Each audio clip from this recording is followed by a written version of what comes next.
नमस्कार प्रिय अभ्यर्थियों एवं भविष्य के अधिकारियों। आप लोगों का आपके अपने इस नंदिनी आईएएस में स्वागत है।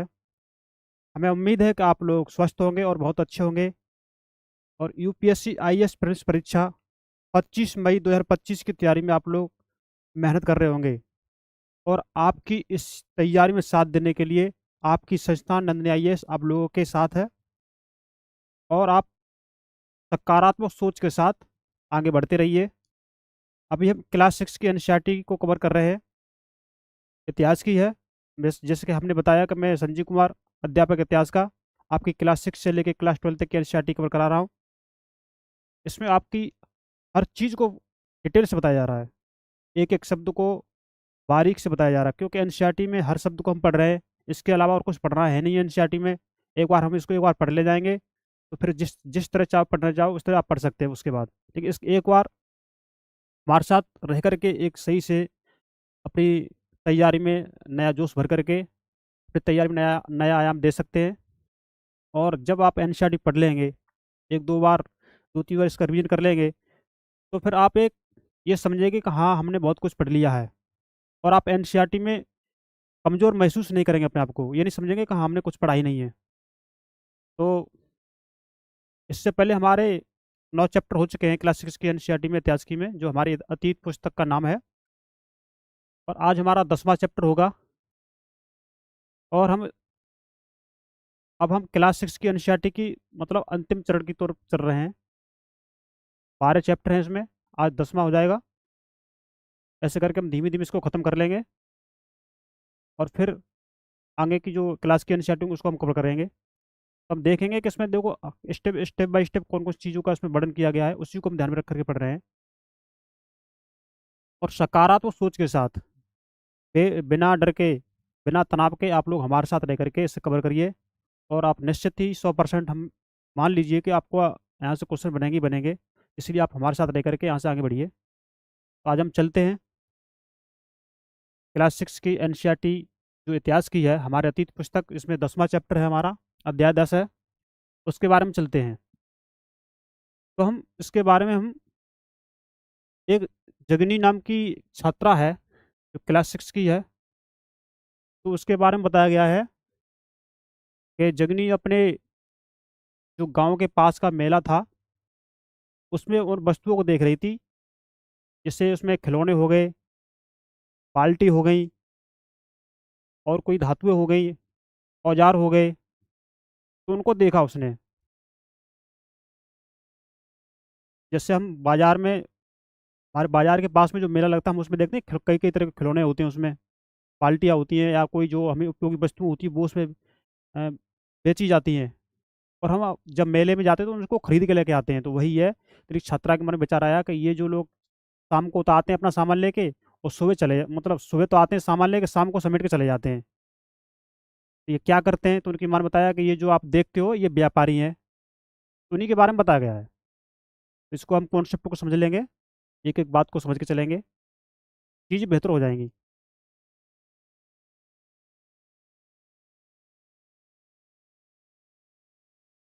अब इसमें हम व्यापार और व्यापारियों के बारे में जानकारी को हम पढ़ेंगे। व्यापार और व्यापारिक जानकारी क्या है। अध्ययनों में तुमने उत्तर के काले पॉलिश वाले बर्तनों के बारे में पढ़ा है। जैसे हम अध्ययनों में पढ़ चुके हैं इस बात को कि जो बर्तन है उन पर काली पॉलिश की गई थी, वो बर्तन मिले। उनका मानना था कि ये बर्तन जगह जगह पर मिले हैं, इसका मतलब ये उस समय भी व्यापार का काम होता होगा। उसी के अनुसार उन्होंने इसमें बताया है। तो हम ऐसे हम आगे बढ़ते हैं। ये खूबसूरत बर्तन खास तौर से इनकी कटोरियाँ तथा थालियाँ इस उपमहाद्वीप के अनेक प्रायस्थलों से मिले हैं। जैसे हमने आपको बताया कि अलग अलग अलग स्थानों पर मिले हैं ये। सवाल उठता है कि इन जगहों पर ये बर्तन कैसे पहुंचे होंगे। ऐसा अनुमान लगाया जाता है कि जहाँ ये बनते थे वहां से व्यापारी इन्हें लेकर जाते थे और जगह जगहों पर बेचते थे। ये बात बताई गई है कि जो प्रास्तलों में, जो पुराने, जो हम अध्ययनों में पढ़ चुके हैं, जो हमें बर्तन मिले हुए हैं जिन पर काली पॉलिश है या और भी बर्तन मिले हैं, वो अलग अलग प्रास्तलों पर मिले हुए बर्तन हैं। तो उनको जब बर्तन मिले हैं तो उनको ये अनुमान है कि ये अलग अलग जगह पर, अगर जहाँ ये बनते थे तो वहाँ पर व्यापारी वहाँ पर ये इसको खरीदते थे और जगह जगह जाकर उनको बेचते थे। तो व्यापार के बारे में बताया गया है इन्होंने। अब हम दक्षिण भारत दक्षिण भारत में सोना, मसाले, खासतौर पर काली मिर्च तथा कीमती पत्थरों के लिए प्रसिद्ध था। ये हमारा दक्षिण भारत इसके लिए सोना, मसाले, खासतौर पर काली काली मिर्च, कीमती पत्थरों के लिए प्रसिद्ध था। काली मिर्च की रोमन साम्राज्य में इतनी मांग थी कि इसे काले सोने के नाम से बुलाते थे। काली मिर्च को काले सोने के नाम से बुलाते थे क्योंकि इसकी मांग डिमांड ज्यादा थी। जिस वस्तु की डिमांड अधिक होती है तो वो एक तरह से सोने के भाव में बिक जाता है वो। जैसे सफेद सोना लहसुन को बोल देते कभी कभी कि वो महंगा बिक जाता है, वही हिसाब है। इसीलिए इसको काली मिर्च को रोमन साम्राज्य में काले सोने के नाम से पुकारा गया। व्यापारी इन सामानों को समुद्री जहाजों और सड़कों के रास्ते रोम पहुंचाते थे। कहाँ पर? रोम। इसके माध्यम से, समुद्री जहाजों और सड़कों के माध्यम से। दक्षिण भारत में ऐसे अनेक रोमन सोने के सिक्के मिले हैं। इससे यह अंदाजा लगाया जाता है कि उन दिनों रोम के साथ बहुत अच्छा व्यापार चल रहा था। सोने के सिक्के मिलने के आधार पर अनुमान लगाते हैं कि उस समय जो व्यापार था रोम के साथ बहुत अच्छा था। सड़कों के माध्यम से व्यापार होता था, समुद्री मार्गों से व्यापार होता था। वहाँ सिक्के पाए गए सोने के। अपने यहाँ से काली मिर्च जाती थी और भी कीमती धातुएं यहाँ से जाती थी। उसी के बारे में उन्होंने बताया है। क्या तुम बता सकती हो कि ये सिक्के भारत कैसे और क्यों पहुंचे होंगे? ये सवाल आपसे पूछा गया है। अब इसको हम आगे देखते हैं। व्यापार से जुड़ी एक कविता लिखी गई है यहाँ पे, उसको पढ़ लेते हैं। व्यापार के प्रमाण हमें संगम कविताओं में भी मिलते हैं। तो यहाँ से अगर क्वेश्चन बन भी जाए कि व्यापार के प्रमाण हमें किस कविता से मिलते हैं, तो आप मान लीजिए आपका अगर आंसर में अगर ये विकल्प मिल जाए संगम कविताएं, तो उसको आप सही मान लीजिए, उसको सही टिक कर सकते हैं वहां पे। नीचे लिखी कविता में पूर्वी समुद्र तट पर स्थित पोहारपंतन पर लाए जाने वाले माल का वर्णन मिलता है। जो कि पोहारपंतन कहाँ है? पूर्वी समुद्र तट पर स्थित है। अब इसमें कविता लिखी इन्होंने कि समुद्री जहाजों पर लाए गए तेज तर्रार घोड़े, गाड़ियों पर काली मिर्च की गठरियां, हिमालय से मिले रत्न और सोना, दक्षिण की पहाड़ियों से चंदन की लकड़ियां, दक्षिणी सागर के मोती और पूर्वी सागर के मूंगे, गंगा और कावेरी की फसलें, श्रीलंका से आए खानदान, म्यांमार के बने मिट्टी के बर्तन और दुर्लभ कीमती आयात। इन चीजों का आयात बताया गया है इसमें।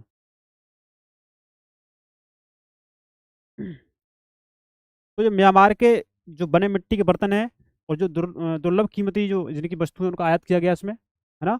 और इसमें कहानी में और ये बताया गया है कि जो समुद्री जहाजों के माध्यम से जो भी घोड़े, तेज तर्रार घोड़े होते हैं जो जिनका हम युद्ध में या किसी अन्य चीज में उपयोग कर सकते हैं, वो घोड़े, और काली मिर्च, काफी मात्रा में काली मिर्च का आयात होता था।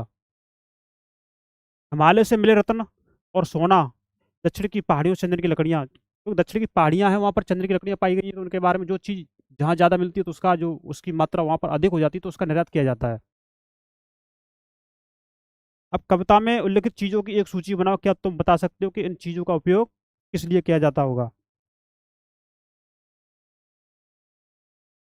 आगे देखेंगे, व्यापारियों ने कई समुद्री रास्ते खोज निकाले। व्यापारी हैं, व्यापार कर रहे हैं, तो उनको किसी स्थान पर जल्दी पहुंचने के लिए या किसी स्थान पर जा कहीं कहीं जाना होगा पहली बार, तो वो एक नए रास्ते का खोज के रूप में उनका उपयोग करते हैं। इस हमें पता नहीं, अगर हमें कहीं जाना तो अगर हम उस जगह को पहुंच जाते हैं तो वो हमारे लिए एक नया रास्ते की खोज हो जाएगी। वैसे उन्होंने बताया यहाँ पे कि इनमें से कुछ समुद्र के किनारे चलते थे, कुछ अरब सागर और बंगाल की खाड़ी पार करते थे। समुद्र के किनारे और कुछ अरब सागर और बंगाल की खाड़ी पार करते थे। नाविक मानसूनी हवा का फायदा उठाकर अपनी यात्रा जल्दी पूरी कर लेते थे। जो जो नाविक समुद्र में यात्रा करते थे, तो जिस दिशा में हवा बहती थी, तो उस हवा का वो फायदा उठाते थे, उसकी नाव की गति अधिक हो जाती थी, जिससे वो अपने जहाँ पहुँचना चाहते हैं वहाँ जल्दी पहुँच जाते थे। तो उन्होंने इसमें, और हम आगे पढ़ेंगे वे अफ्रीका या अरब के पूर्वी तट से इस उपमहाद्वीप के पश्चिमी तट पर पहुंचना चाहते थे तो दक्षिणी पश्चिमी मानसून के साथ चलना पसंद करते थे। देख सकते हैं उपमहाद्वीप के पश्चिमी तट पर पहुंचने के लिए दक्षिण पश्चिमी मानसून के साथ चलना पसंद करते थे। इन लंबी यात्राओं के लिए मजबूत जहाज़ों का निर्माण किया जाता था। तो लंबी यात्राएं तो जहाज़ तो मजबूत बनाने पड़ेंगे, क्योंकि लंबी यात्रा हवा का झोंका आता है, कभी कभी कभी कभी तूफान भी आ जाते हैं वहाँ पे, कभी कभी लहरें आ जाती हैं, जिससे अगर जहाज़ कमज़ोर हुआ तो खराब हो सकता है और यात्री और जान माल की हानि हो सकती है, इसलिए वो जहाज़ मजबूत बनाते थे। समुद्र तटों से लगे राज्य, इनको हम देख लेते हैं, इनका क्या महत्व है। इस उपमहाद्वीप के दक्षिणी भाग में बड़ा तटीय प्रदेश है। इनमें बहुत से पहाड़ हैं, पठार और नदी के मैदान हैं। तो नदियों के मैदानी इलाकों में कावेरी का मैदान सबसे उपजाऊ है। जो जो अपना दक्षिणी भाग है उसके तटीय प्रदेश की उन्होंने बात बताई है। जो कावेरी नदी का मैदान है वो बहुत ही उपजाऊ है। मैदानी इलाकों तथा तटीय इलाकों के सरदारों और राजाओं के पास धीरे धीरे काफी संपत्ति और शक्ति हो गई। जब इनके पास उपजाऊ भूमि है तो उनको संपत्ति अर्जित होगी तो उनके पास शक्ति भी बढ़ेगी, तो वही इसमें बताया गया है। संगम कविताओं में मोबेंदार की चर्चा मिलती है। यह एक तमिल शब्द है जिसका अर्थ है तीन मुखिया। मोबेंदार का अर्थ क्या है? तीन मुखिया। इसका प्रयोग तीन शासक परिवारों के लिए किया गया है। आगे देखेंगे इसमें। ये थे चोल, चेर और पांड्य। मानचित्र 7 में पृष्ठ 113 पे हम देखेंगे जो करीब 2300 साल पहले दक्षिण भारत में काफी शक्तिशाली माने जाते थे। 2300 साल पहले जो ये थे चोल, चेर, पांड्य काफी शक्तिशाली थे। इन तीनों मुखियाओं के अपने दो दो सत्ता केंद्र थे। इनमें से एक तटीय हिस्से में और दूसरा अंदरूनी हिस्से में।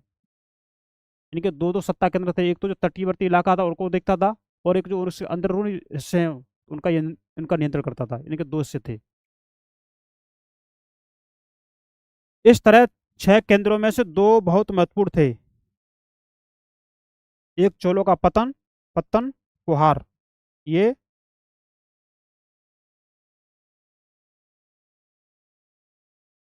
और दूसरा है कावेरीपट्टिनम। सॉरी, पंतन कुहार या कावेरीपट्टनम एक ही को बोला गया है इसमें, और दूसरा बोलते हैं इसमें पांड्यों की राजधानी मदुरई।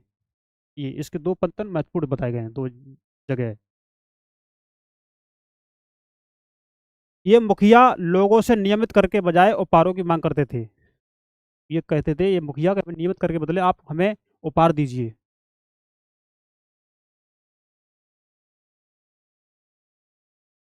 कभी कभी ये सैनिक अभियानों पर भी निकल पड़ते थे और आसपास के इलाकों से शुल्क वसूल कर लाते थे। इनके सैनिकों के बारे में बताया गया है कि सैनिक कभी कभी जो अभियान होते थे उन पर निकल जाते थे और वहाँ के जो आसपास के क्षेत्र हैं वहाँ से शुल्क वसूल कर लाते थे, चाहे टैक्स के रूप में हो या किसी और रूप में वो लेके आते थे। इनमें से कुछ धन वे अपने पास रख लेते थे, बाकी अपने समर्थकों, नाते रिश्तेदारों, सिपाहियों तथा कवियों के बीच बांट देते थे। अनेक संगम कवियों ने उन मुखियाओं की प्रशंसा में कविताएं लिखी हैं जो उन्हें कीमती जवाहरात, सोने, घोड़े, हाथी, रथ या सुंदर कपड़े दिया करते थे। उन्होंने संगम कवियों के बारे में बता दिया है, उनकी प्रशंसा में उनकी कविताएं लिखी है, उनके बारे में उन्होंने बता दिया है। और उन्हें कीमती, है ना, जवाहरात, सोने सोने चांदी और ये जवाहरात और सुंदर कपड़े दिया जाते थे इनको। इसके लगभग 200 वर्षों के बाद पश्चिमी भारत, 200 वर्षों के बाद की बात की गई है इसमें। पश्चिमी भारत मानचित्र 7 में पृष्ठ संख्या 113 में देखेंगे तो पश्चिमी भारत में सातवाहन नाम का एक राजवंश का प्रभाव बढ़ गया था। सातवाहन, तो सातवाहनों का सबसे प्रमुख राजा गौतमी पुत्र श्री सातकर्णी था। यहाँ से क्वेश्चन बन सकता है और बना भी है। यहाँ से आपने देखा होगा कि ये सातवाहन जो राजवंश है, यहाँ से क्वेश्चन बना है। तो इसके प्रमुख को जान लेंगे कि राजा गौतमी श्री सातकर्णी। उसके बारे में हमें उसकी माँ गौतमी बलश्री के एक अभिलेख से पता चलता है कि वह और अन्य सभी 7 वाहन शासक दक्षिणा पथ के स्वामी कहे जाते थे। देख लीजिए, दक्षिणा पथ का शाब्दिक अर्थ दक्षिण की ओर जाने वाला रास्ता होता है। पूरे दक्षिणी क्षेत्र के लिए भी यही नाम प्रचलित था। श्री सातकर्णी ने पूर्वी, पश्चिमी तथा दक्षिणी तटों पर अपनी सेनाएं भेजी थी। हर चीज को डिटेल में बता दिया एनसीईआरटी ने। 7 वाहन वंश का बारे में बता दिया, और उनकी जो भी जहाँ जहाँ उनका शासन था वो बता दिया, कहाँ कहाँ उन्होंने सेनाएं भेज रखी थी वो एनसीईआरटी ने आपको बता दिया। अब इसको हम देखेंगे आगे। क्या तुम बता सकती हो कि श्री सातकर्णी तटों पर नियंत्रण क्यों करना चाहता था?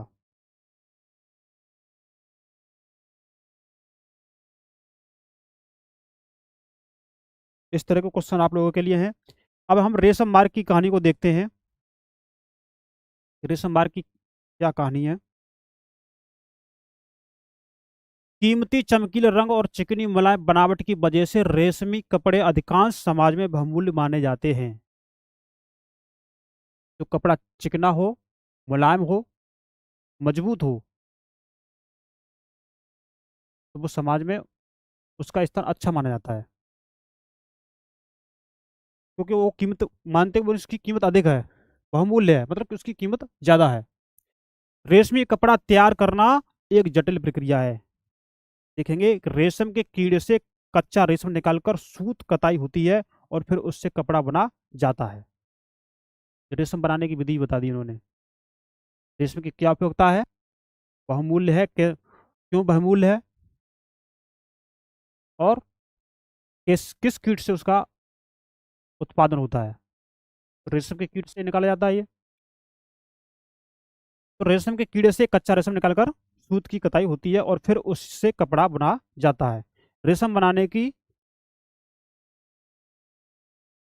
तकनीकी का आविष्कार सबसे पहले चीन में करीब 7,000 साल पहले हुआ।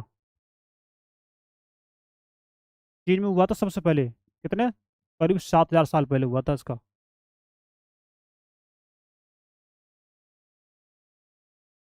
इस तकनीक को उन्होंने हजारों साल तक बाकी दुनिया से छुपा रखा, क्योंकि अगर चीन में कोई तकनीक बनती है तो वो बहुत दिनों तक वो उसको गुप्त अवस्था में रखता है, वो किसी को नहीं बताना चाहता चीन।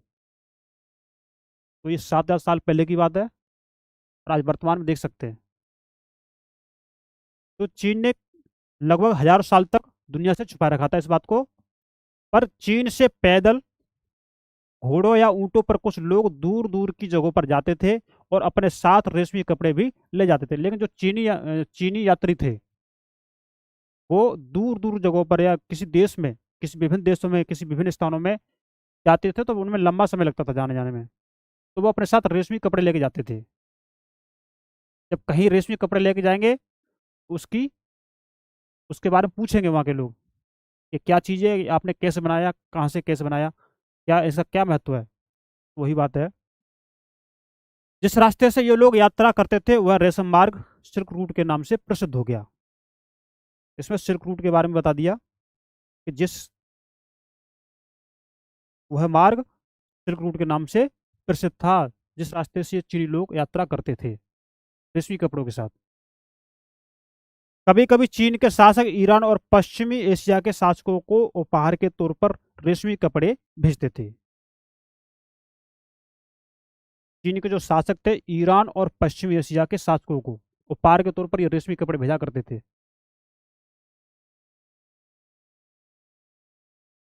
यहाँ से रेशम के बारे में जानकारी और भी पश्चिम की ओर फैल गई। जब ईरान और पश्चिमी एशिया में आप इन चीज़ों को भेजेंगे तो उनकी जानकारी वो तो बढ़ती जाएगी ना, जहाँ जहाँ फैलेगी।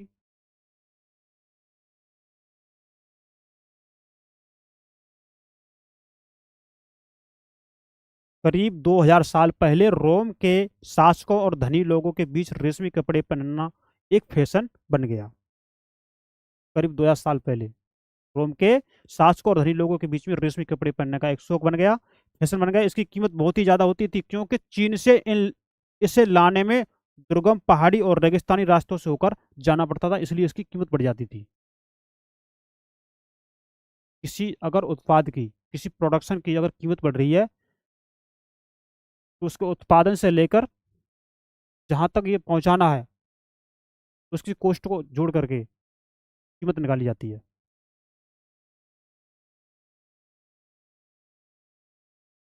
क्यों चीन से इसे लाने में दुर्गम पहाड़ी, ये तो हमने पढ़ लिया। रास्ते के आसपास रहने वाले लोग व्यापारियों से यात्रा शुल्क भी मांगते थे। अब मानचित्र 6 में पृष्ठ संख्या 84-85 को देखेंगे, तो इसमें सिल्क रूट तथा उसकी शाखाओं को दिखाया गया है, जो हम पहले देख चुके हैं। अध्याय 8 में करीब हमने इसको देख लिया है। कुछ शासक इसके बड़े बड़े हिस्सों पर अपना नियंत्रण करना चाहते थे, क्योंकि इस रास्ते पर यात्रा कर रहे व्यापारियों से उन्हें कर, शुल्क तथा तोपों के जरिए लाभ मिलता था। जहाँ लाभ मिलेगा वहां पर बड़े बड़े शासक नियंत्रण करना चाहेंगे, क्योंकि हर कोई चाहता है कि हम हमारे पास पैसा हो, हमारे पास संसाधन ज्यादा हो। इसके बदले ये शासक ने व्यापारियों को अपने राज्य से गुजरते वक्त लुटेरों के आक्रमणों से सुरक्षा देते थे। सिल्क रूट पर नियंत्रण रखने वाले शासकों में सबसे प्रसिद्ध कुषाण थे। यहाँ से क्वेश्चन पूछा जा सकता है, ध्यान से देखेंगे इसको। सिल्क रूट पर नियंत्रण रखने का काम सबसे प्रसिद्ध उनका जो शासक थे, कौन थे? कुषाण थे।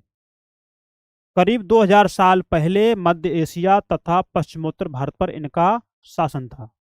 2000 साल पहले की बात हो रही है। मध्य एशिया तथा पश्चिमोत्तर भारत पर इन कुषाणों का शासन था। पेशावर और मथुरा इनके दो मुख्य शक्तिशाली केंद्र थे। एक पेशावर, दूसरा मथुरा। यहाँ से मतलब ऐसे ऐसे टर्म दिए जा रहे हैं, यहाँ से क्वेश्चन बन सकता है, और आपने देखा होगा यहाँ से क्वेश्चन बने भी हैं। इसीलिए तो हम पढ़ रहे हैं अपनी एनसीईआरटी। एक बार देखिए, दोबारा फिर देखिए, डबल की स्पीड में देखिए दोबारा, ध्यान से सुनिए। आपको मैं कह रहा हूं, आपको आप अगर कॉपी पेन लेकर के नहीं बैठे हैं, अगर नोट नहीं कर पा रहे हैं, तो आप इसको दोबारा फिर देख लीजिए। डेढ़ की स्पीड में देख लीजिए इसको, डबल की स्पीड में देख लीजिए। जैसा आप समझ पाए आप उस हिसाब से देख लेंगे, तो ये चीज़ें आपको जब बार बार आपके कान से गुजरेगी या आपकी आंखों से गुजरेगी, तो आपको जल्दी चीज़ परीक्षा में आसानी से आप पता कर पाएंगे, हाँ हमने ये पढ़ा है और इसका आंसर ये सही है। इनके दो मुख्य शक्तिशाली केंद्र थे, हमने पढ़ लिया है, पेशावर और मथुरा। तक्षशिला भी इनके ही राज्य का हिस्सा था। इनके शासनकाल में ही सिल्क रूट की एक शाखा मध्य एशिया से होकर सिंधु नदी के मुहाने के पंतनों तक जाती थी। मध्य एशिया से होकर जो सिंधु सिंधु नदी का जो मुहाना है, वहाँ जो बंदरगाह था, वहाँ तक एक रास्ता है इसका सिल्क रूट का। वो हम अध्याय 8 में जो हमने मैप दिखाया था उसमें हम देख चुके हैं। या आप वहाँ पर देखेंगे, उसका आप स्क्रीनशॉट लेकर रख सकते हो, आप वहाँ से देख सकते हैं। यदि आपके पास बुक हो तो आप वहाँ से देख सकते हैं। फिर यहाँ से जहाजों द्वारा रेशम पश्चिम की ओर रोमन साम्राज्य तक पहुंचता था। इस उपमहाद्वीप में सबसे पहले सोने के सिक्के जारी करने वाले शासकों में कुषाण थे। अब देख लीजिए कितनी बार क्वेश्चन पूछा गया यहाँ से। सबसे पहले सोने के सिक्के जारी करने वाले शासकों में से कौन थे? कुषाण थे। कितनी बार क्वेश्चन पूछा गया है। सिल्क रूट पर यात्रा करने वाले व्यापारी इनका उपयोग किया करते थे। ये हमने उनके कुषाण के बारे में पढ़ लिया, हमने सिल्क रूट के बारे में पढ़ लिया, है ना। कितने वर्ष पहले रेशम का उत्पादन हुआ था, किस देश में हुआ था, वो हमने पढ़ लिया। चीन ने कितने वर्षों बाद ये योजना बताई, वो मालूम कैसे पड़ी? जब ये वहाँ के यात्री जब बाहर गए थे, लंबी यात्रा पर गए थे, हजारों साल तक तो चीन ने इसको बताया ही नहीं, तो किसी और को ना मालूम पड़ जाए, हम ज़्यादा बना लेंगे तो हम लोगों को उसको महंगी कीमतों बेच सकेंगे। इनका ये कॉन्सेप्ट रहा होगा।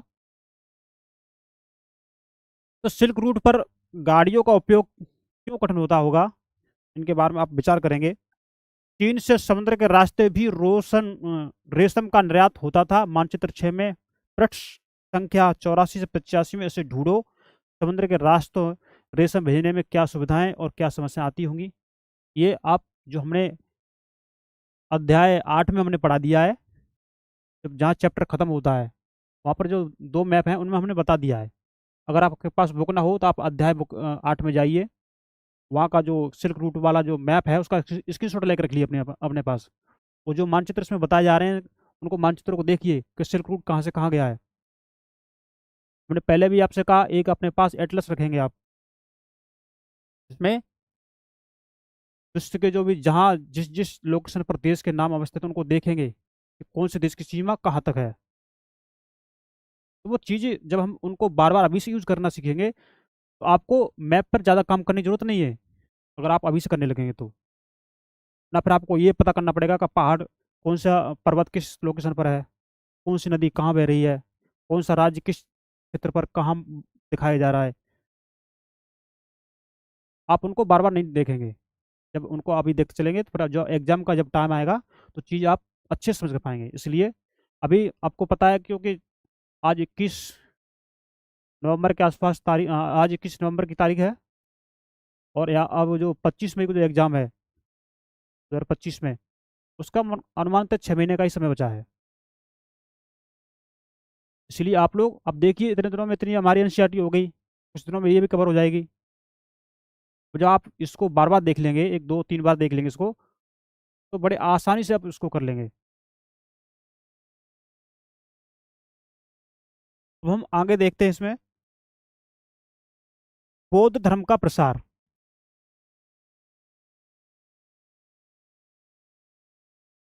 कुषाणों का सबसे प्रसिद्ध राजा कनिष्क था। देख लीजिए, कुषाणों का जो जो सबसे प्रसिद्ध राजा कौन था, कनिष्क था। उसने करीब 1900 साल पहले शासन किया। उसने एक बौद्ध परिषद का गठन किया था जिसमें एकत्रित होकर विद्वान महत्वपूर्ण विषयों पर विचार विमर्श करते थे। बुद्ध की जीवनी, बुद्ध चरित्र के रचनाकार कवि अश्वघोष कौन है, बुद्ध चरित्र के रचनाकार कौन है, कवि अश्वघोष कनिष्क के दरबार में रहते थे। अश्वघोष तथा अन्य बौद्ध विद्वानों ने अब संस्कृत में लिखना शुरू कर दिया था। तो इनमें बौद्ध धर्म के प्रसार के बारे में इन्होंने बताया है। कुषाणों के प्रसिद्ध राजा कनिष्क है ना, और उनके जो दरबार में जो कवि रहते थे उनका नाम बताया गया इसमें अश्वघोष। उन्होंने अपना एक संघ बनाया तो उसमें विचार विमर्श करते थे ये लोग, वही बताया गया इसमें। आगे देखेंगे कि इस समय बौद्ध धर्म की एक नई धारा महायान का विकास हुआ। इसकी, बौद्ध धर्म की, आप देख सकते हैं सीधे सीधे रख देते हैं मिलान के लिए कि इससे ये इसके सामने कौन सा विकल्प लग रहा है, कहाँ मैच हो रहा है ये। देख लीजिए आप, बौद्ध धर्म महायान। आगे भी पढ़ेंगे हम, जैसे जैसे कवर करते जाएंगे तो हमें बहुत चीज मिल जाएगी यहाँ से।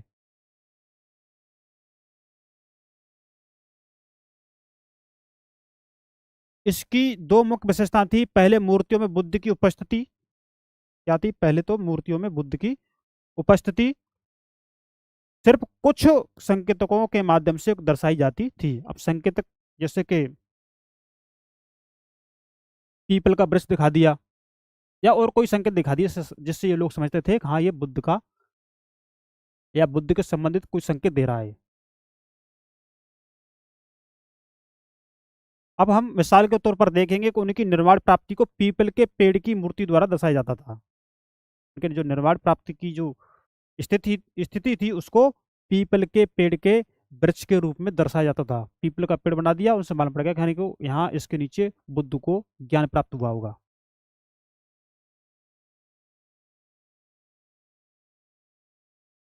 अब बुद्ध की प्रतिमाएं बनाई जाने लगी, वो ये बाद में हुई हैं। इनमें से अधिकांश मथुरा में तो कुछ तक्षशिला में बनाई जाने लगी।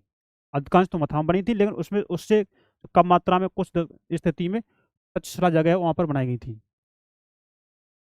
दूसरा परिवर्तन बोधिसत्व में आस्था को लेकर आया, तो देख लेंगे। बोधिसत्व उन्हें कहते हैं जो ज्ञान प्राप्ति के बाद एकांत वास करते हुए ध्यान साधना कर सकते हैं। लेकिन ऐसा करने के बजाय वे लोगों को शिक्षा देने और मदद करने के लिए सांसारिक परिवेश में ही रहना ठीक समझने लगे। बोधिसत्व का मालूम पड़ गया।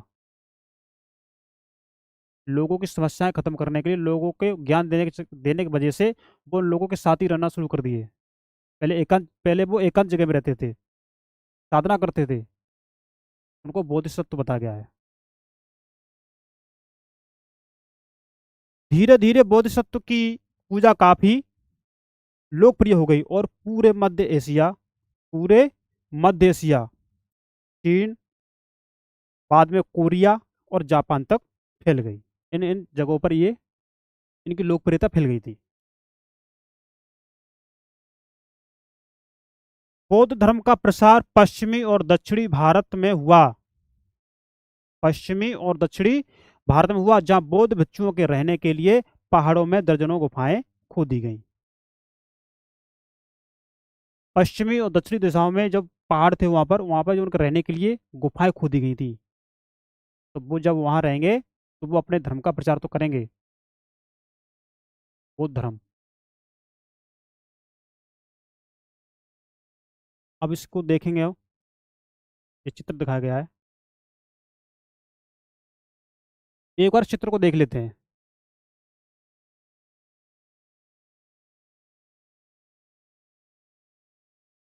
ये इनकी प्रतिमाएं दिखाई गई हैं, और जिस जिस तरह से ये अपने उस समय इनकी गतिविधियां थी उनको दिखाया गया है, कोई देख लीजिए आप लोग। ये वृक्ष दिखाया गया है, ये इनकी मूर्तियां, इनकी प्रतिमाएं दिखाई गई हैं। सांची के स्तूप का एक मूर्ति चित्र इसमें दिखाया गया है। यहाँ इस वृक्ष और उसके नीचे के खाली आसन को देखो। मूर्तिकारों ने यह बताने की लिए खुदाई की कि यह मूर्ति बनाई कि बुद्ध को ज्ञान की प्राप्ति इसी वृक्ष के नीचे बैठ कर ध्यान करते हुए हुई। ये दिखाया गया है, पीपल का वृक्ष दिखाया गया है इसमें।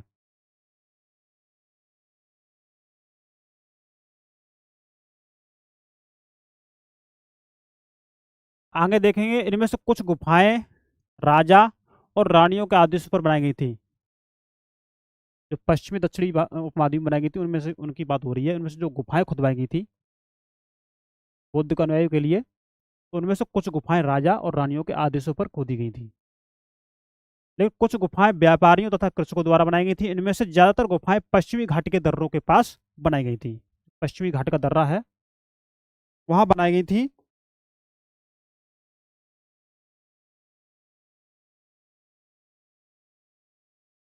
दक्कन के शहरों और तटों के समृद्ध बंदरगाहों और इन्हें जोड़ने वाली सड़कें भी इन्हीं दर्रों से होकर गुजरती थी।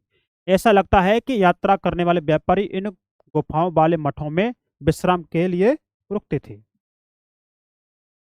आगे देखेंगे, बौद्ध धर्म दक्षिण पूर्व की ओर श्रीलंका, म्यांमार, थाईलैंड तथा इंडोनेशिया सहित दक्षिण पूर्व एशिया के अन्य भागों में भी फैल गया।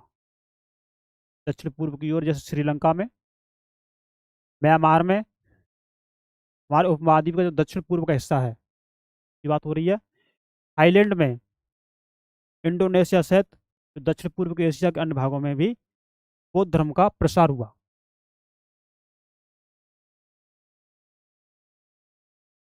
अब इसमें कुछ प्रतिमा के चित्र दिखाए गए हैं, हम उनको देख लेते हैं। क्या लिख रहे हैं ये?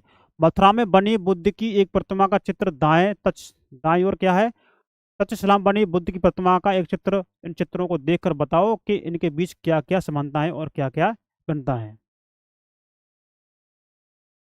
ये चित्र जो बनाया है वो मथुरा में बुद्ध की प्रतिमा का, और ये तक्षशिला में। आप देख सकते हैं इनमें क्या क्या अंतर है, क्या क्या समानता है ना? आप बता सकते हैं इसको देखकर आसानी से।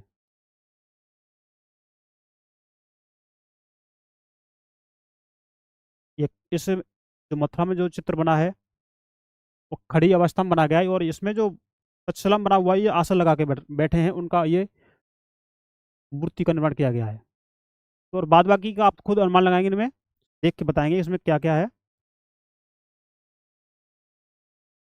थेरवाद नामक बौद्ध धर्म का आरंभिक रूप इन क्षेत्रों में कहीं अधिक प्रचलित था। थेरवाद।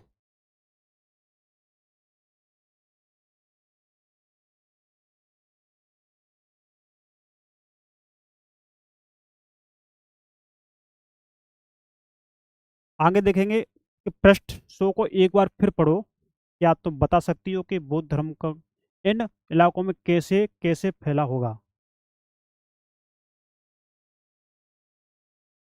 आगे देखेंगे हम कि तीर्थ यात्रियों की जिज्ञासा। इसको हम जानेंगे कि तीर्थ यात्रियों की क्या जिज्ञासा थी। हमने पहले अध्याय में ही जब एनसीईआरटी स्टार्ट कर रहे थे, हमने उसमें आपको बता दिया कि काफिला क्या होता है ना। तो हमने बता दिया कि जो शुरू से पढ़ रहे होंगे वो चीज़ समझ रहे होंगे, और जैसे अभी जो नए जुड़ रहे होंगे या जिन्होंने एनसीईआरटी पढ़ी ही नहीं है, तो काफिला जैसे शब्द ये समझ में नहीं आएंगे कि क्या है ये।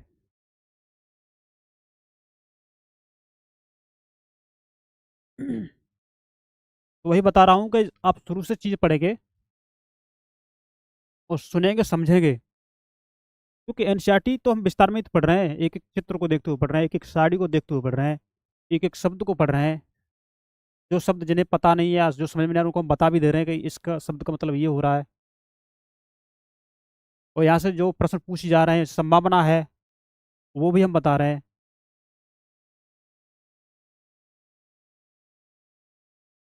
व्यापारी काफिले में तथा जहाजों पर दूर दूर जाया करते थे। बहुत से तीर्थ यात्री भी उनके साथ यात्रा पर निकल पड़ते थे। जैसे बताया काफिला, लोगों को समूह, वही इसमें बताया गया। तीर्थ यात्री होता होता क्या है?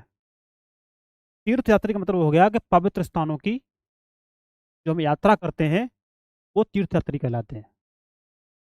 जो भी पवित्र, जो भी जैसे भी आप मानते हो, जहाँ भी जाना चाहते हो, जिस स्थान को आप पवित्र मानते हो, अगर आप वहां जाते हो तो आप तीर्थ यात्री होगे उसके लिए।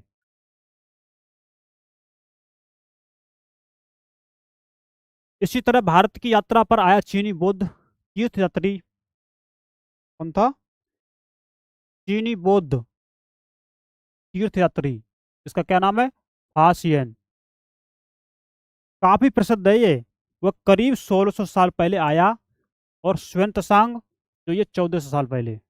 लेकिन थोड़ा नाम और डेट याद रख लेंगे तो ज़्यादा आसान होगा ये समझने में,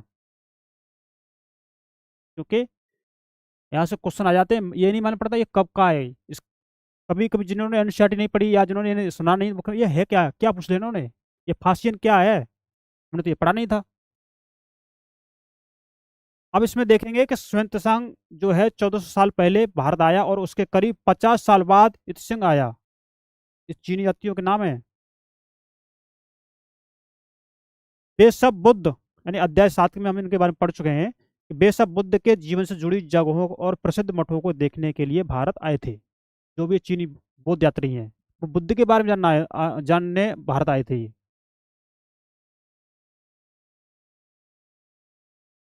इनमें से प्रत्येक तीर्थ यात्री ने अपनी यात्रा का वर्णन लिखा। प्रत्येक तीर्थ यात्री ने जो जो यात्रा करने आए तो उन्होंने अपनी यात्रा का विवरण लिखा।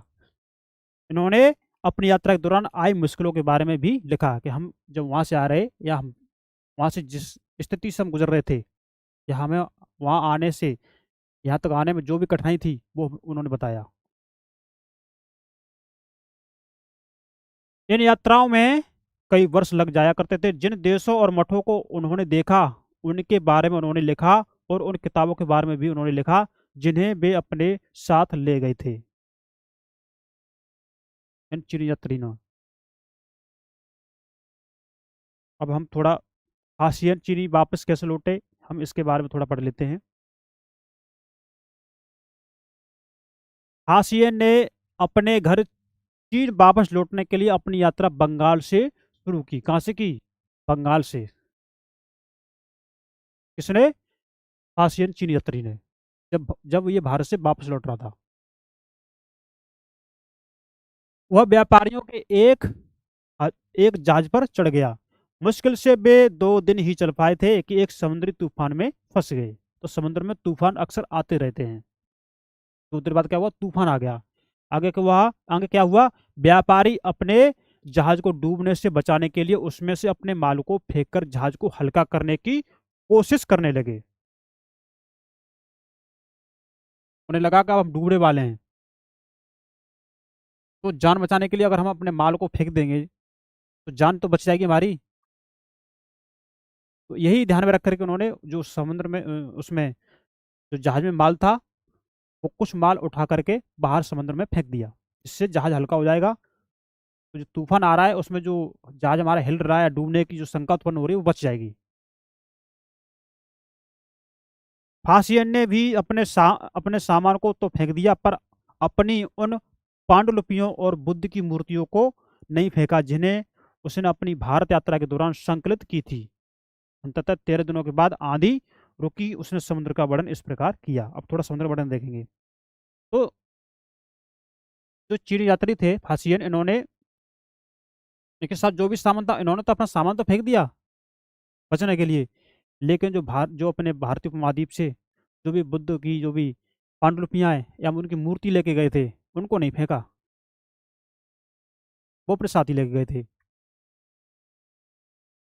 अब इन्होंने समुद्र का वर्णन क्या किया उसको हम देखते हैं। समुद्र असीम है। समुद्र कैसा है? समुद्र असीम है। सूर्य, चांद या तारे की गति को देखे बिना यह पता लगा पाना असंभव है कि पूर्व किधर है और पश्चिम दिशा किधर है। उन्होंने कहा, हाशियन ने, कि समुद्र असीम है। अगर ये सूरज, चांद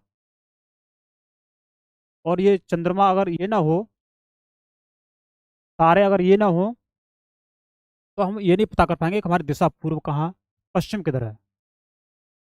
समुद्र इतना बड़ा है, दूर दूर तक कोई चीज नजर ही नहीं आती, पता नहीं कहाँ चल रहे हैं। तो उसका वर्णन इन्होंने इसमें बता दिया है, फासियन नामक जो चिर यात्री थे उन्होंने। अगर बरसात और अंधेरा हो तो जहाज को हवा की रुख में ले जाने के अलावा और कोई चारा नहीं। अगर बरसात हो रही है और अंधेरा है, तो हमें कुछ दिख ही नहीं रहा, तो जिधर हवा चलेगी उधर ही, उसी की दिशा में हमारा जहाज जाएगा। कहाँ ले जाओगे? जावा पहुंचने में से उसे 90 दिन से भी ज्यादा लगे। वहां वह 5 महीने के लिए रुका। इसके बाद दूसरे व्यापारी जहाज में चढ़कर वह चीन पहुंचा। अब फासियन की भारत से वापस लौटने के बारे में वर्णन सुन सकते हैं। समुद्र का वर्णन कर दिया उन्होंने। आपके एनसीईआरटी ने तीर्थ यात्री क्या होते हैं उनके बारे में बता दिया। एक एक शब्द तो आपको एनसीईआरटी डिटेल में बता रहे हैं। तो एक बार हम पढ़ लेंगे डिटेल से, तो हमें बार बार चीज नहीं पढ़नी पड़ेगी और डिमोशन भी नहीं होंगे। तो जब चीज़ें पढ़ी है तो मोटिवेशन तो मिलता है। जब चीज़ पढ़ी ही नहीं है तो फिर कहाँ मोटिवेशन मिलेगा?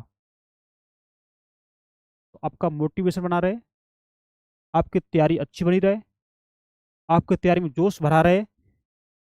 इसीलिए आपकी संस्थान नंदिनी आईएएस आप लोगों के लिए ये जो कार्यक्रम है आपको समर्पित है।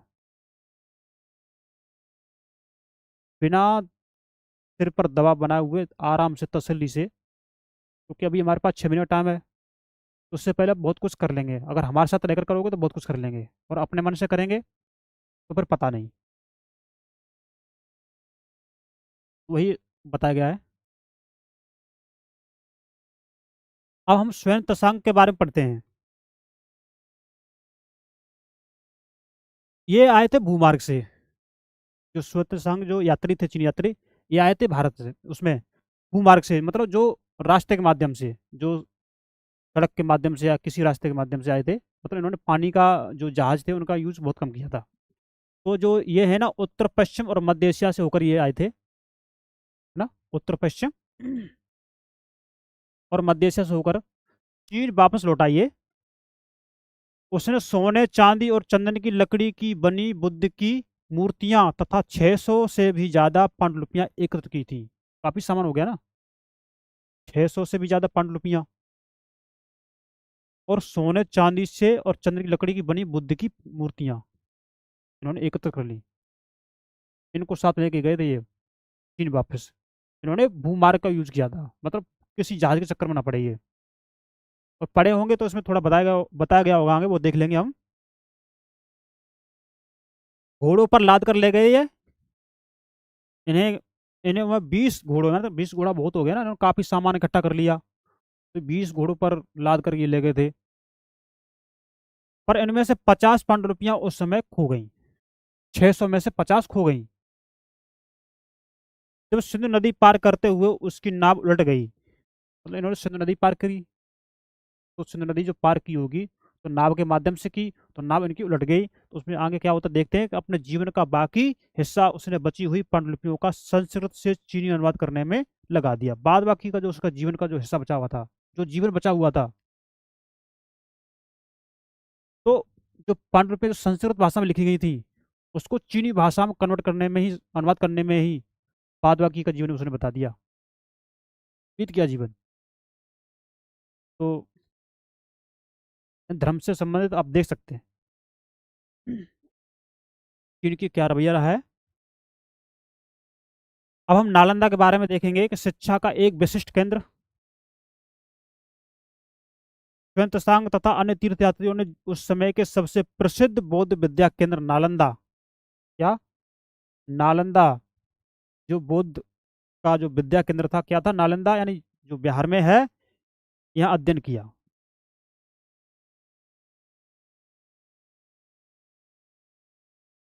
त्सांग और अन्य जो तीर्थयात्री थे उन लोगों ने, उसने नालंदा के बारे में इस प्रकार लिखा है, क्या लिखा है कि यहाँ के शिक्षक योग्यता तथा बुद्धि में सबसे आगे हैं। नालंदा के शिक्षक के बारे में बता रहे हैं ये, जो विदेश चीन के जो यात्री यहाँ पे आए थे, तीर्थयात्री आए थे वो, तो क्या बताया है कि यहाँ के शिक्षक योग्यता तथा बुद्धि में सबसे आगे हैं, बुद्ध के उपदेशों का वह पूरी ईमानदारी से पालन करते हैं। अब देख लेंगे कितनी अच्छी बात लिखी है, या कैसी भी लिखी है आपके अपने साथ देख सकते हैं। मठ के नियम काफी सख्त हैं जिन्हें सबको मानना पड़ता है। बाद पूरे दिन वाद विवाद चलते ही रहते हैं जिससे युवा और वृद्ध दोनों ही एक दूसरे की मदद करते हैं। पूरे दिन वाद विवाद चलते रहते हैं और उनसे जो निर्णय निकलता है युवाओं का या वृद्धों का, उनके प्रति जो सहायता करने का, उन पर वो विचार विमर्श करते रहते थे। विभिन्न शहरों से विद्वान लोग अपनी शंकाएं दूर करने यहाँ आते थे। विभिन्न शहरों से, अलग अलग शहरों से विद्वान लोग जो अपने, जो उनमें डाउट होते थे, जो उनमें जो शंकाएं होती थी, उनको दूर करने के लिए यहाँ नालंदा आते थे। तो वहाँ पूरे दिन विचार विमर्श होता रहता था। नए आगंतुकों से पहले द्वारपाल ही कठिन प्रश्न पूछते हैं। जो नए आगंतुक, जो नए आने वाले लोग होते हैं, उनसे जो द्वारपाल होते हैं वो पहले ही कठिन कठिन जवाब, मतलब कठिन प्रश्न पूछ लेते हैं उनसे। इनमें से क्या होता है, उनके अंदर जाने की अनुमति तभी मिलती है जब वे द्वारपाल को सही उत्तर दे पाते हैं। मतलब उसके जो द्वारपाल थे उस नालंदा विद्यालय के, तो वो जो आने वाले लोग थे उनसे कठिन प्रश्न पूछते थे। अगर आप उनका जवाब दे देते थे तो आप अंदर जा सकते थे। तो उनमें से कुछ ही लोग बता पाते थे, कुछ नहीं बता पाते थे। तो उसमें बता रहे हैं कि 10 में से 7-8 सही उत्तर नहीं दे पाते थे। 10 में से मतलब 7-8 लोग उत्तर दे ही नहीं पाते थे। तो उनको जब 10 में से 7-8 उत्तर नहीं दे पाएंगे तो 2-3 लोग ही अंदर आ पाएंगे। इसलिए इसलिए इन्होंने इसके बारे में वर्णन किया है।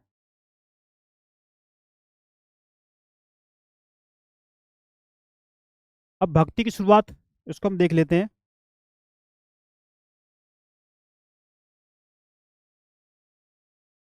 भक्ति की शुरुआत में देखेंगे कि इन्हीं दिनों देवी देवताओं की पूजा का चलन भी शुरू हुआ। जो देवी देवताओं को जो पूजा का चलन है वो इन्हीं दिनों स्टार्ट हुआ था। और आगे देखेंगे बाद में हिंदू धर्म की यह प्रमुख पहचान बन गई कि इनमें शिव, विष्णु और दुर्गा जैसे देवी देवता शामिल हैं।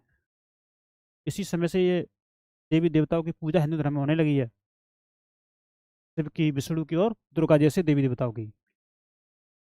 इन देवी देवताओं की पूजा भक्ति परंपरा के माध्यम से की जाती थी। किसकी परंपरा से? भक्ति परंपरा के माध्यम से। भक्ति उस समय काफी काफी लोकप्रिय परंपरा बन गई। किसी देवी या देवता के प्रति श्रद्धा को ही भक्ति कहा जाता है। हाँ, किसी देवी देवता के जो प्रति जो की श्रद्धा भाव है उसको ही उन्होंने भक्ति कहा है। भक्ति का पथ सबके लिए खुला था, चाहे वह धनी हो या गरीब, या ऊंची जाति का हो या नीची जाति का, स्त्री हो या पुरुष, सबके लिए भक्ति का मार्ग खुला हुआ था। हर चीज तो जानने को मिल रही है आपके एनसीईआरटी में। इसको थोड़ा पढ़ लेते हैं कि बराह के रूप में विष्णु, एरड़ मध्य प्रदेश की यह शानदार मूर्ति विष्णु के बराह रूप की पुराणों के अनुसार जल में डूबी पृथ्वी को बचाने के लिए विष्णु ने बराह रूप धारण किया था। यहाँ पृथ्वी को एक स्त्री के रूप में दर्शाया गया है। ये देख लीजिए, ये चित्र बताया गया, बराह रूप दिखाया गया, ये विष्णु का अवतार।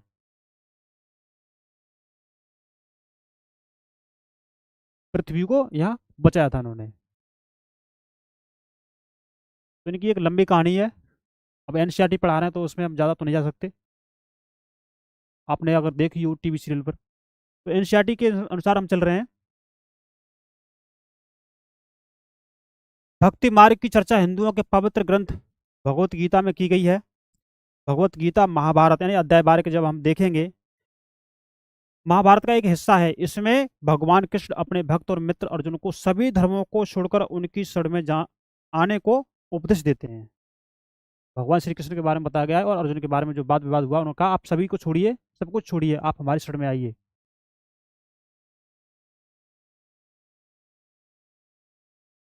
क्योंकि केवल कृष्ण ही अर्जुन को सारी बुराइयों से मुक्ति दिला सकते हैं। पूजा का यह रूप धीरे धीरे देश के विभिन्न भागों में फिरने लगा। जो पूजा का जो ये रूप है, जो देश के विभिन्न भागों में फिरने लगा धीमे धीमे।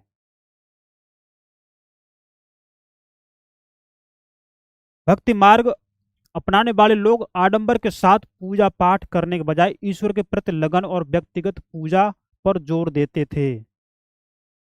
आडंबर थे, आडंबर को छोड़ करके जो भी ईश्वर के साथ भक्ति करनी चाहिए, जो पूजा करनी चाहिए, उस पर बल देना चाहिए, ऐसा इन्होंने बताया है। भक्ति मार्ग अपनाने वालों का यह मानना है कि अगर अपने आराध्य देवी या देवता की सच्चे मन से पूजा की जाए तो वह उसी रूप में दर्शन देंगे। ये बता रहेगा, आप जिस जिस रूप में पूजा करेंगे तो ईश्वर आपको उसी रूप में दर्शन देंगे, ये उन्होंने बताया है। आप सिंह के रूप में करेंगे तो सिंह के यानी सिंह मन शेर, शेर के रूप में दर्शन होंगे। अगर किसी वृक्ष के रूप में पूजेंगे तो वो वृक्ष के रूप में आपको दर्शन होंगे। ये आपके एनसीईआरटी में बताया है।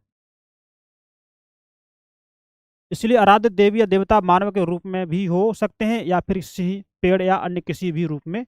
जैसे जैसे इस विचार को समाज द्वारा स्वीकृति मिलती गई, कलाकार देवी देवताओं की एक से बढ़कर एक खूबसूरत मूर्तियां तैयार करने लगे। मतलब जैसे जैसे समाज में इसकी परंपरा प्रचलित हो गई, इनकी मान्यता मिली समाज में, तो वैसे इन कलाकारों मूर्तिकारों ने मूर्ति बनाना शुरू कर दिया। सबसे हम अनुमान लगा सकते हैं मूर्तियों का निर्माण जो हम देखते हैं तभी से हुआ है।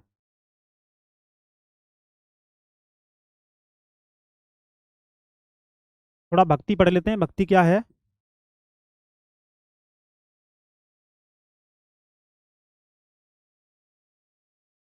भक्ति भज शब्द से बना है। भक्ति जो शब्द है किससे, भज शब्द से बना है, जिसका अर्थ है विभाजित करना। विभाजित करना या हिस्सेदारी होता है।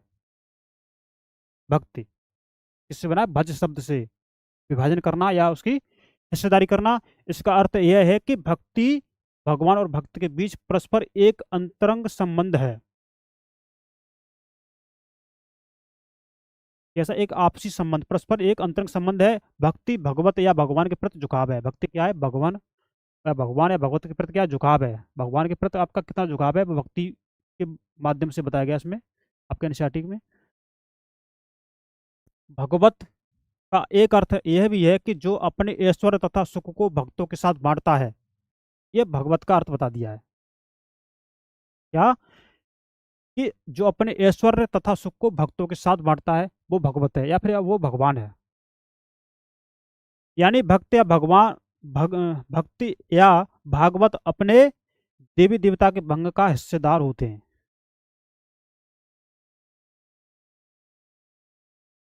जो भक्त या भागवत अपने जो देवी देवता के भंग का हिस्सेदार होते हैं, मतलब उनका जो आशीर्वाद बताते हैं या उनका जो भी, या उनका हिस्सा मान लीजिए या उनकी कृपा का हिस्सा मान लीजिए, उसके वो क्या होते हैं, हिस्सेदार बताए गए हैं।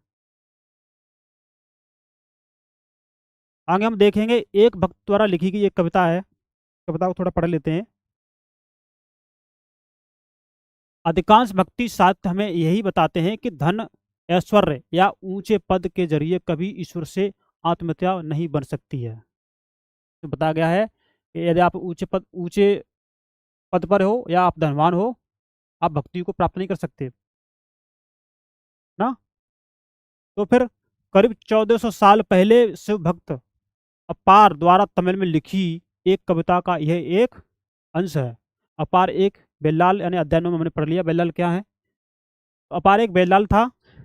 क्या लिखा है इन्होंने कि नष्ट होते अंगों वाला कुष्ठ रोगी, ब्राह्मणों की नजर में निचली जाति का व्यक्ति, कूड़ा करकट बटोर कर अपनी जीविका चलाने वाला इंसान, अगर ये लोग भी गंगा को अपनी जटाओं में छिपा लें तो या शिव के दास बन जाएं, तो मैं उनकी आराधना करूंगा, क्योंकि मैं मेरे ईश्वर समान है। उन्होंने मतलब जो अपार एक बेलाल थे उनके बारे में बताया गया है कि ये कहते थे कि मतलब कोई भी हो, अगर वो शिव का दास है, अगर वो भगवान का दास है, तो मैं उनको सम्मान दूंगा। उन्होंने ये बताया, चाहे वो कुष्ठ रोगी हो, चाहे ब्राह्मण के में वो निचली जाति का हो, या फिर चाहे वो कूड़ा करकट बटोर बटोर कर अपनी जीवन यापन करता हो, या फिर जो लोग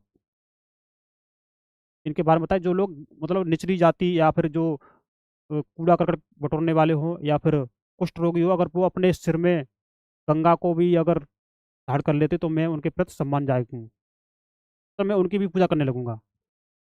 ये बेलर ने बताया है।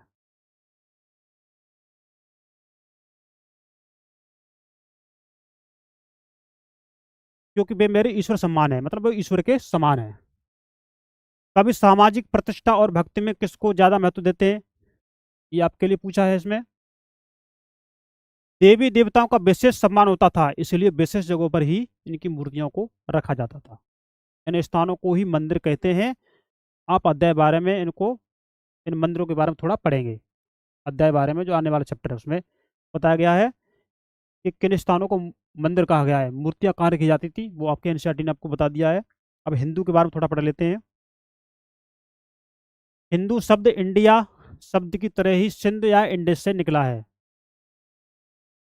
जो हिंदू शब्द है कहाँ से, इंडिया शब्द की तरह सिंधु या इंडस से निकला है। यह शब्द अरबों तथा ईरानियों, अरबों और ईरानियों द्वारा उन लोगों के लिए उपयोग किया जाता है जो सिंधु नदी के पूर्व में रहते थे। सिंधु नदी के पूर्व में रहते थे। यही शब्द उनके धार्मिक विश्वास तथा सांस्कृतिक परंपराओं के लिए भी प्रयुक्त होता था। हिंदू के बारे में बता दिया है, हिंदू शब्द कहाँ से निकला। अब अन्यंत्र पढ़ेंगे हम, इसको थोड़ा पढ़ते चलेंगे कि करीब 2000 साल पहले पश्चिमी एशिया में ईसाई धर्म का उदय हुआ। जो पश्चिमी एशियाई है वहाँ पर ईसाई धर्म का उदय हुआ। ईसा मसीह का जन्म बेथलेहम में हुआ था। बेथलेहम, ईसा मसीह का जन्म, जो उस समय रोमन साम्राज्य का हिस्सा था। अनंतर में जो बात बताई गई एक साड़ी में, वो कुछ इंपॉर्टेंट लग रही है ना। तो जो मैं बता रहा हूँ आप थोड़ा यहाँ ध्यान देंगे शब्दों पर, तो चीज़ें जब सुन लेंगे ध्यान से तो समझ में भी अच्छी तरह आएंगी। ईसा मसीह ने स्वयं को इस संसार का उद्धारक बताया है। उन्होंने दूसरों को प्यार देने और उसी तरह दूसरों पर विश्वास करने का उपदेश दिया है। दूसरे पर विश्वास करने और दूसरों को प्यार देने। जिस तरह हर व्यक्ति दूसरों से प्यार और विश्वास की उम्मीद करता है, बाइबल में ईसा मसीह के उपदेश की बातें लिखी हैं। यहाँ इसका एक अंश दिया गया है। क्या अंश दिया गया है कि धन्य हैं वे लोग जो धर्म और न्याय के लिए भूखे प्यासे रहते हैं।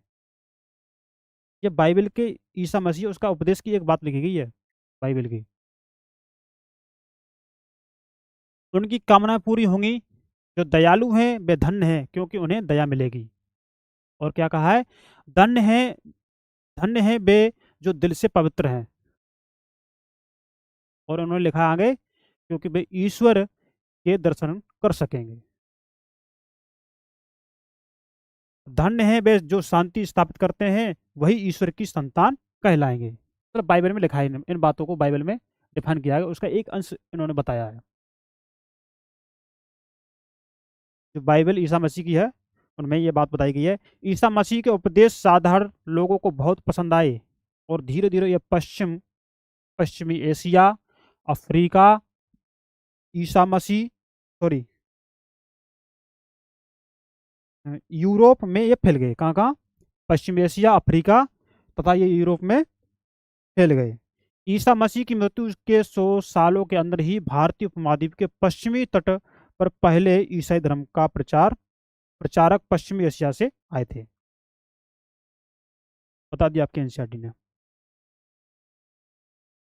मानचित्र 6 में आप देखेंगे, पृष्ठ संख्या 84 से 85 में आप पता लगाएंगे कि किस रास्ते से ईसाई धर्म प्रचारक भारत आए होंगे।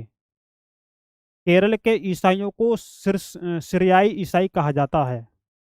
ये मतलब इम्पोर्टेंट लग रहा है ना ये बात। केरल के ईसाइयों को सीरियाई ईसाई कहा जाता है क्योंकि संभवतः वे पश्चिम एशिया से आए थे। वे विश्व के सबसे पुराने ईसाइयों में से हैं।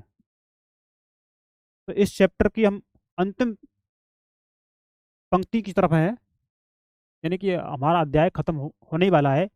अब हमने जो हमारे इसमें उपयोगी शब्द हैं वो हमने क्या क्या पढ़ लिए हैं, हम देख लेते हैं। हमने इसमें व्यापारी के बारे में जानकारी प्राप्त कर ली है। भूबेंदार, रास्ता या मार्ग क्या, रेशम, कुषाण, महायान, बौद्धिस्ट, थेरवाद, तीर्थयात्री और भक्ति, इनके बारे में हमने पढ़ लिया है, जो हमारे उपयोग शब्द हैं। और ये शब्द आगे जब पढ़ेंगे और वहाँ यूज होंगे सीधे सीधे, आपने पढ़ रखा है तो आप समझ पाएंगे। और इसमें कुछ महत्वपूर्ण तिथियां उस देख लेते हैं। तो रेशम बनाने की कला लगभग 7,000 साल पहले कहाँ हुई थी? चीन में। ये बता दिया मतलब आपके उसने एनसीईआरटी ने कहाँ हुई थी, तो ये बता दिया कि लगभग 7,000 साल पहले। चोल, चेर तथा पांडे लगभग 250 साल पहले, इनके बारे में बताया गया है। रोमन साम्राज्य में रेशम की बढ़ती मांग, रोमन साम्राज्य में रेशम की बढ़ती मांग लगभग 2,000 साल पहले की बात है ये। कुषाण शासक कनिष्क लगभग 1,900 साल पहले। हाशियन का भारत आगमन लगभग 1,600 वर्ष पहले। और स्वयं तसांग की भारत यात्रा अवतार की शिव स्तुति की रचना लगभग 14 साल पहले। तो ये हमारा हो चुका है चैप्टर।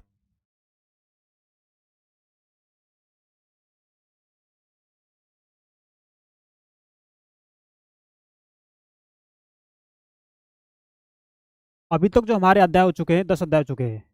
क्लास 6 की एनसीईआरटी में हम अध्याय 12 में से अध्याय 10 कवर कर चुके हैं।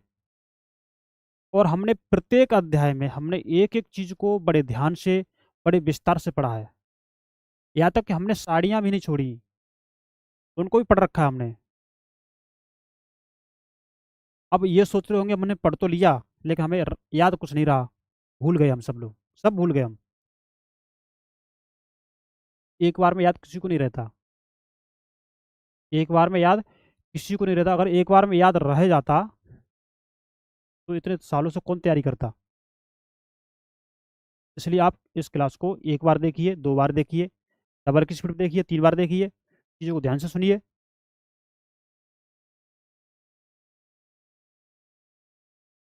तो आप पाएंगे कि हम एक बहुत अच्छे स्तर पर पहुंच गए हैं। हमारी तैयारी जो एक है बहुत अच्छे स्तर पर पहुंच गई है।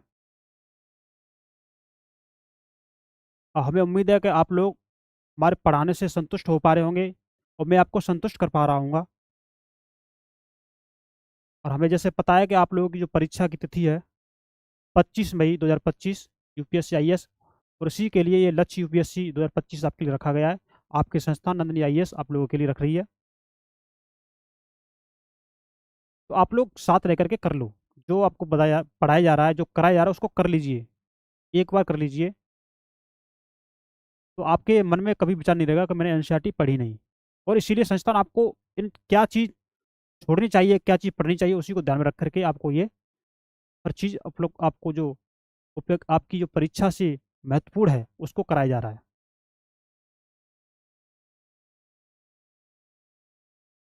तो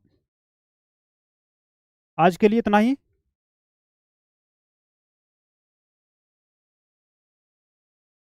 अब मिलते हैं नेक्स्ट क्लास में।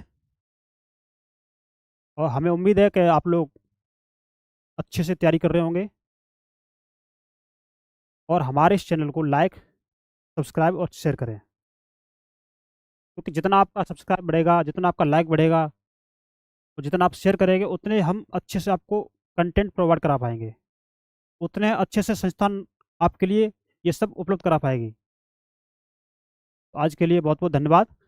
नमस्कार। स्वस्थ रहिए, मस्त रहिए, पढ़ते रहिए और जी तोड़ के मेहनत करते रहिए। Thank you.